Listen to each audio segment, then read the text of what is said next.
wabarakatuh. Shalom, Om Swastiastu. Perkenalkan, nama saya Putu Satya Febrianti dari tingkat 1B jurusan Kebidanan Poltekkes Manado. Di video ini saya akan sedikit menceritakan tentang kebiasaan-kebiasaan dan budaya pada ibu hamil, ibu bersalin, ibu nifas, dan bayi baru lahir di daerah tempat tinggal saya, yaitu di Desa Wardi Agung, Kecamatan Dumoga Tengah, Kabupaten Bolaang Mongondo. Yang pertama yaitu jika pada saat ibu hamil tidak diperkenankan untuk melilitkan handuk di leher, karena itu dipercaya bahwa nanti pada saat bayi lahir, tali pusat atau plasenta akan terlilit pada leher bayi yang nantinya akan membahayakan bayi. Yang kedua, ibu hamil tidak diperkenankan untuk membunuh binatang ataupun hewan, karena dipercaya nantinya pada saat bayi lahir akan mengalami cacat. Kedua hal yang pertama tersebut masih dipercayai sampai sekarang, walaupun tidak semua ibu hamil mempercayai hal tersebut, tetapi saat ini masih ada beberapa. Kemudian pada zaman dahulu juga ibu hamil pada saat akan melahirkan itu banyak dibantu oleh dukun atau mama biang, tidak dibantu oleh bidan atau dokter, atau bahkan ada ibu hamil yang melahirkan sendiri di rumahnya tanpa bantuan siapapun, mungkin hanya sanak keluarga. Kemudian tali pusat bayi dipotong menggunakan bambu. Tapi hal ini sudah tidak dilakukan lagi karena semua persalinan di tempat tinggal kami sudah semuanya dibantu oleh bidan. Kemudian untuk larangan-larangannya, yang pertama, ibu setelah melahirkan tidak diperkenankan untuk masuk ke pura terlebih dahulu karena ibu masih dianggap kotor sebelum bayi berusia 1 bulan 7 hari di dalam kalender Bali.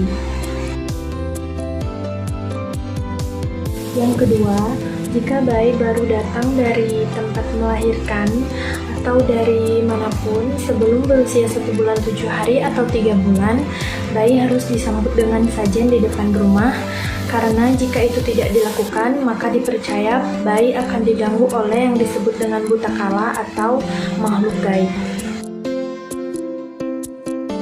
Kemudian yang ketiga, bayi tidak boleh ditidurkan jam 6 sore karena dipercaya akan diganggu oleh buta kala atau makhluk gaib. Kemudian yang keempat, ibu tidak diperkenankan pergi ke dapur sebelum tali pusat bayi lepas. Nah, larangan-larangan tersebut masih kami terapkan sampai sekarang. Kemudian selanjutnya mengenai budaya di daerah kami, ini masih berlaku sampai sekarang.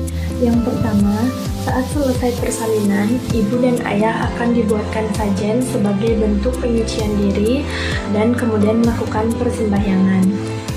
Kemudian yang kedua, pada saat bayi lepas tali pusat atau plasenta, maka akan dibuatkan sajen kecil untuk nantinya sebagai penentuan nama dari bayi. Dan yang ketiga, pada saat bayi berumur 1 bulan 7 hari atau 42 hari dalam Hindu, bayi akan dibuatkan sajen sebagai bentuk penyucian agar bayi bisa keluar halaman dan ibu bisa masuk ke pura. Ibu masuk ke pura dalam artian pura besar.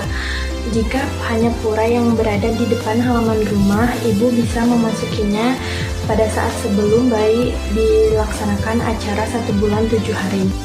Kemudian yang keempat, pada saat bayi berumur 3 bulan, bayi akan kembali dibuatkan sajen sebagai acara untuk bayi bisa menyentuh tanah atau belajar berjalan. Kemudian yang keempat, pada saat bayi berumur 6 bulan akan dibuatkan acara kembali, yaitu acara potong rambut. Rambut hanya akan diambil sedikit-sedikit untuk dipotong hanya sebagai simbol. Baik, itulah kebiasaan-kebiasaan dan budaya yang masih berlaku ataupun tidak di daerah tempat tinggal saya, yaitu di Desa Wardi Agung. Jika ada kesalahan kata dalam video ini mohon dimaklumi. Saya ucapkan terima kasih. Wassalamualaikum warahmatullahi wabarakatuh.